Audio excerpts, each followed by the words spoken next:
Welcome to the Military Historian channel. I'm Lloyd Schellenberger, and today we're going to go into the Left Behind Letters from Baghdad series. We're going to be speaking to Zuheer al-Abbasi.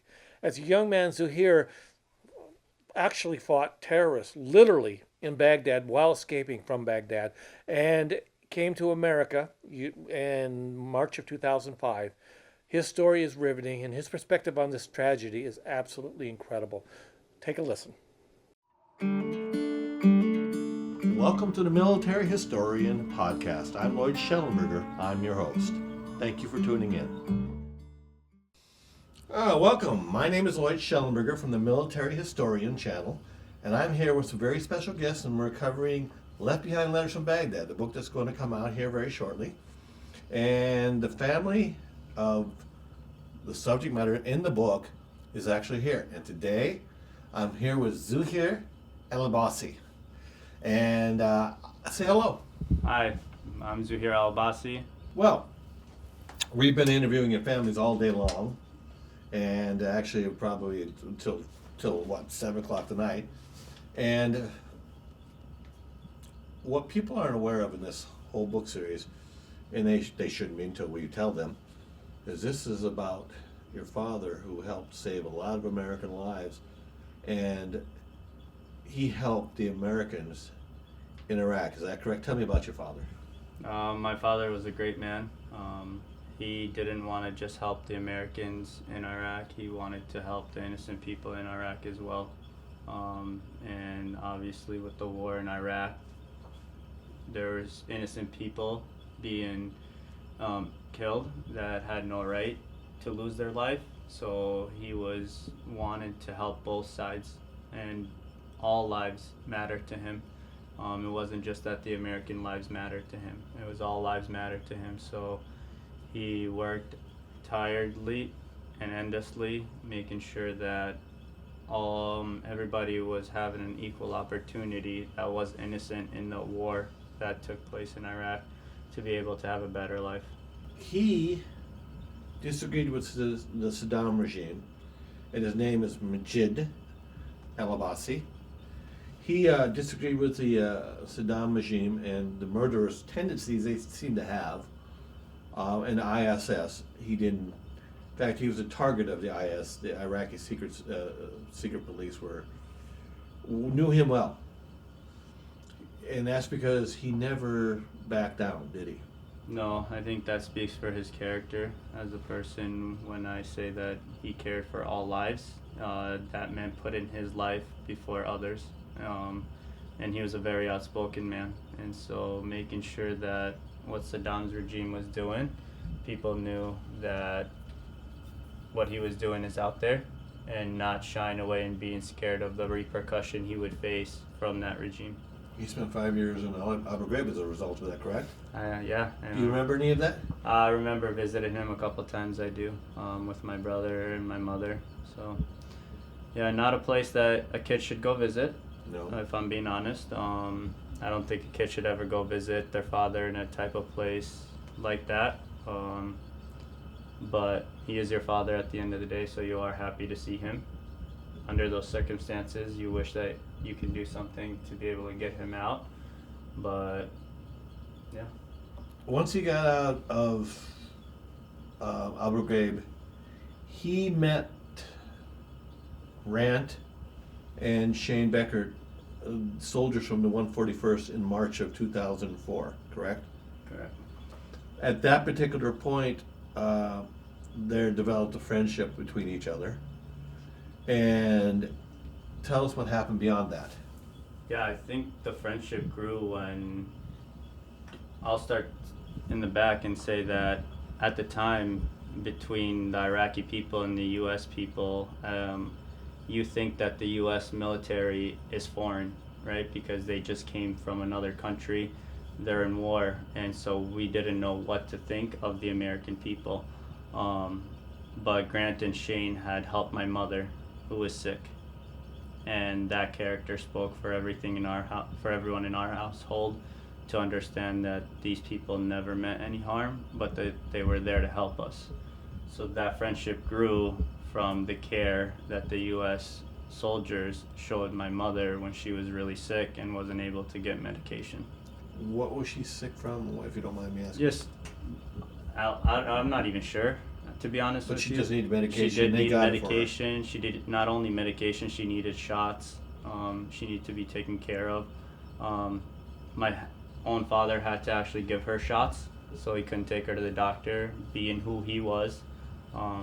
He was actually the one that had to give her shots and take care of her. And my dad's not a doctor, so you can imagine That that probably didn't go over well. didn't go so well. So she wasn't getting any better. Right. And she started to get a lot better when the U.S. Army was starting to take care of her. Because Brant's actually a registered nurse, Yeah, so he knows what he's doing. yeah.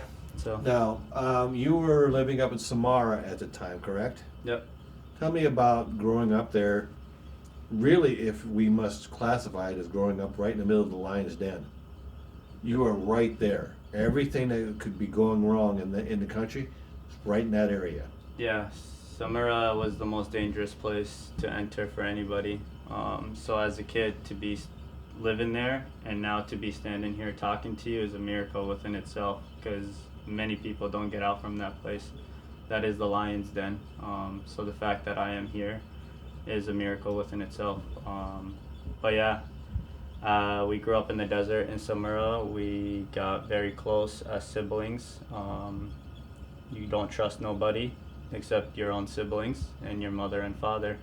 And so at the same time that I would never wish for anybody to experience any things that we experienced, I have to look back and say that I'm very grateful for some of the things that we did experience, to be in a place like that as siblings we had to protect each other, and that has grown into today's life. So When your father was killed, January 16, 2005, where were you and what went through your mind on that particular day? yeah, I was on that particular day that my father passed. I was at I and my siblings were at our house in Samara, and my father is a very timely man. He learned how to be timely on making sure that he always showed up at the exact time. And our house at the time in Samara was about a mile away from the main road. And so as kids, you always knew what time your dad arrives. So as kids, you're always excited to be outside the house waiting for your father to come. And yeah, we waited. All right. Need a minute. So you heard about it, when your mother heard about it, she was visibly shaken and frightened, knowing that possibly you kids may be next. Yeah, as I recall from that night, we were all waiting, excited for my father to come back. And he's, like, as I said, he's a very timely man, and he didn't show up the time he was supposed to show up. And as a kid, you don't really know, but you know, you live in that world. Something isn't right. Yeah, something is off, and you start to play all these ideas in your head. And my mother is a very powerful person, and she always made sure that she understood her kids to a point when she knew her kids were thinking of things that they shouldn't be thinking of. Mhm. So she made sure that we were calming down, that nothing happened. But yeah, all I remember is my dad's truck being towed by the Humvees. The Silverado? The Chevy Silverado. And yeah, you get full of excitement, because not only do you get to see the soldiers that are helping you. You think they're just towing the truck back. You You don't think, realize it's all right, worse than that. Perfect. My dad's coming home. I'm so excited. The soldiers are coming with my dad. Like, it's perfect evening, right? Until the Chevy Silverado pulls up and it's full of bullets. Your brother, Omar, was with them. And from what I understand, and correct me if I'm wrong, the Iraqi soldiers picked him up. And they even have thought that he had died with your father. Is that true? We thought that he died with my father, or he was kidnapped. Okay. My mom passed out when she saw the Silverado full of bullets, so she passed out. It wasn't until she regained consciousness that she realized my brother was missing. they thought at this point he might be And dead at too. this point, she thought he was gone. A reasonable assumption because he was right there when his father was killed. And talking to Omar, the only reason they didn't kill him, and correct me if I'm wrong, was because he was covered in blood, correct? They thought he was dead already. They thought he was dead. What went through your head when you thought, not only did they get my father, they got my brother too? As a kid, I was 10 years old at the time. You don't understand when somebody tells you that your father died. You're asking the question to these people that are trying to help you understand it is, okay, can we go visit him? That's what I was asking. Can I go visit him at the hospital? Can I go see him? And I couldn't process the idea of what dead meant. At the war, I processed it, but when it came to my dad, You didn't want to process it. I was like, no, I want to go see him at the hospital. I don't know what you guys are talking about. So I kept asking that question, like, hey, I want to go to the hospital. You guys have to let me go see him. And so, yeah, it wasn't until that same evening that I realized I was never going to see him again. It's a tough spot to be in. Who was it? Was it Grant's unit that brought the truck there? Yeah.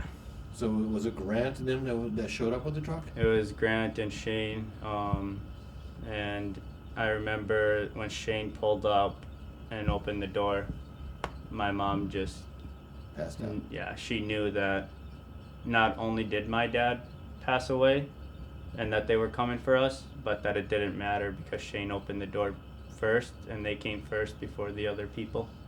Right. And did your mom at that particular point, she didn't speak English, so she kept repeating Baghdad, Baghdad, Baghdad when she woke up, right? Yep. Yeah. She repeated And that. that's when they put Ollie on the line. And Ollie, am I correct, translated for her and told the Grant and everybody she's worried about her children because they now know they're coming after her. And she was saying Baghdad because that's Only word she knew. That's the only word she knew, and that's the safest spot we could be at the time. So she was really saying, get me to South Baghdad and let me stay with my family, right? And that's where she wanted to go and get the heck out of the house. Yeah. And it turns out she was right because what, a day later, 2 days later, they came back and shot the house up? It was After your father's death? Yeah, they came and we actually did not leave the house the same night because we were waiting and hoping that Omar would show up. Sorry to hear that. And as we were waiting, that's when the cars pulled up. Luckily, the U.S. They Army knew it was going to there. happen. They were there, weren't Yeah. they? They were there before they showed up. So it was an ambush almost on the part of the U.S. Army with these guys. And did the U.S. Army eliminate these guys, or did they get away? You know, I will tell you this much. They confined us in the house right away. And all you hear as a kid is gunshots. Your house is getting hits with bullets. People are screaming.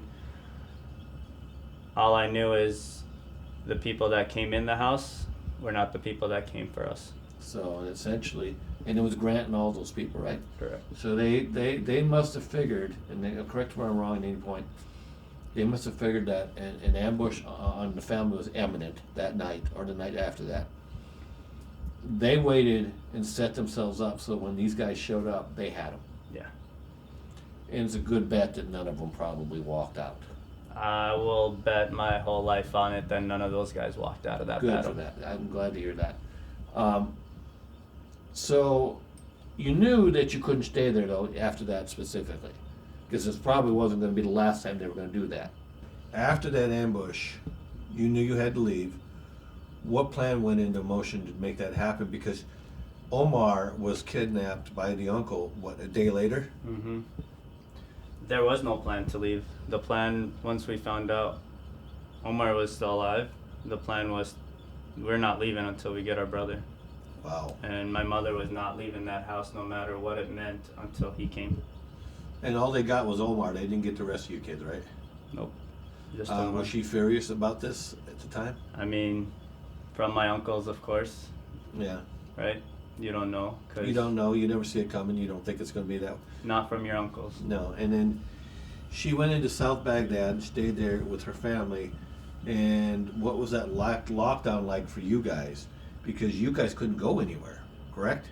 Yeah. For me personally, I was happy in many moments because I was in a place where I felt more safe, and I was able to be with my uncles. Okay. And my uncles on my mom's side. In March 5th, you were brought into the Green Zone, and you went to the train station.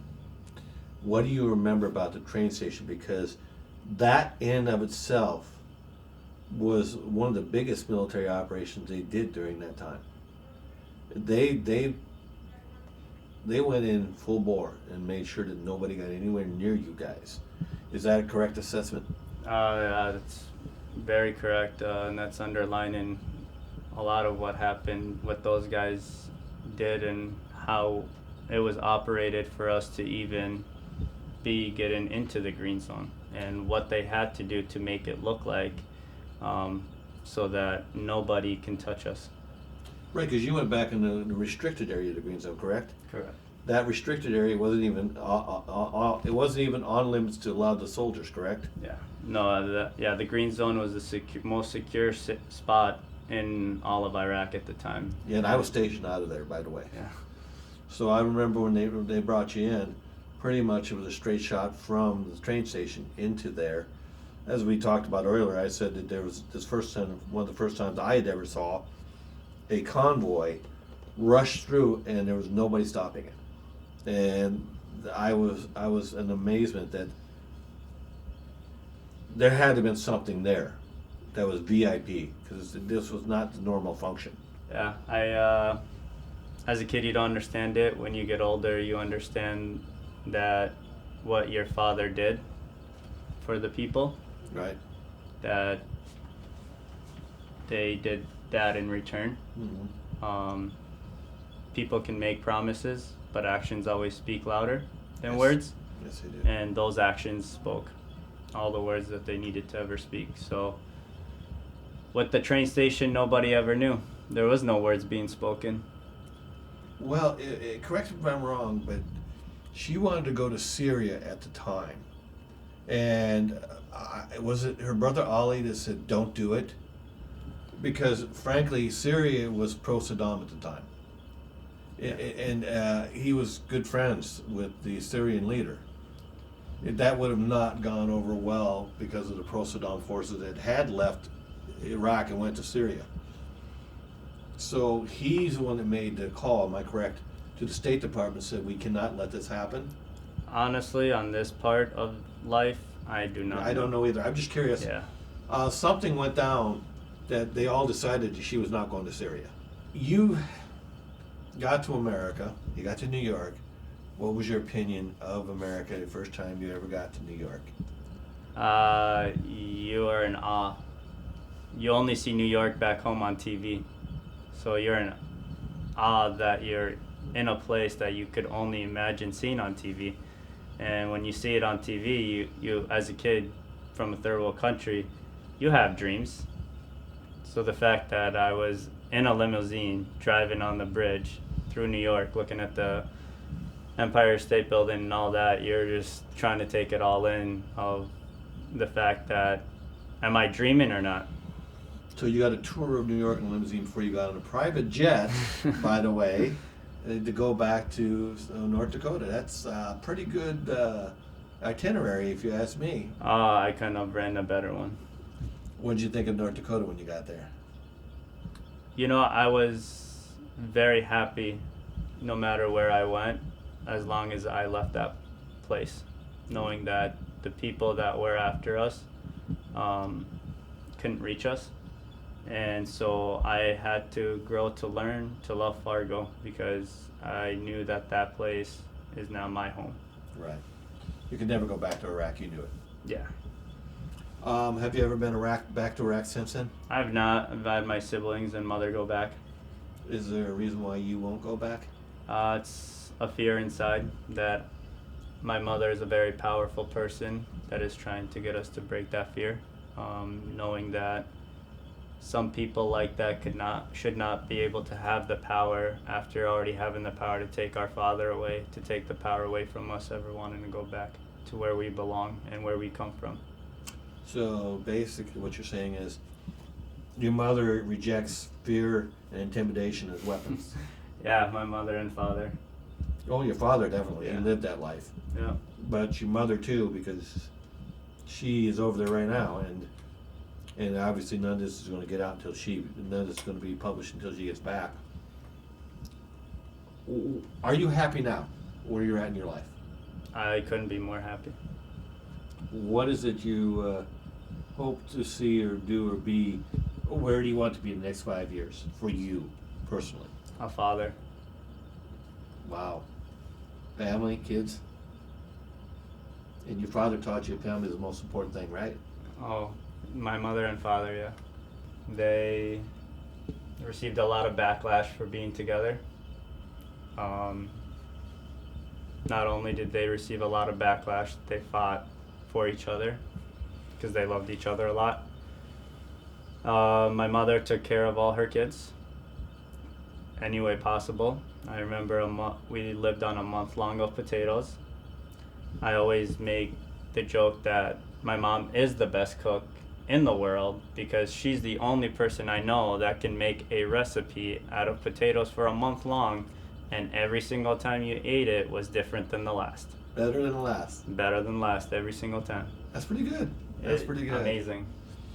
If you had to look at Americans and say to Americans who don't understand this and have never had to go through this, the cost of war.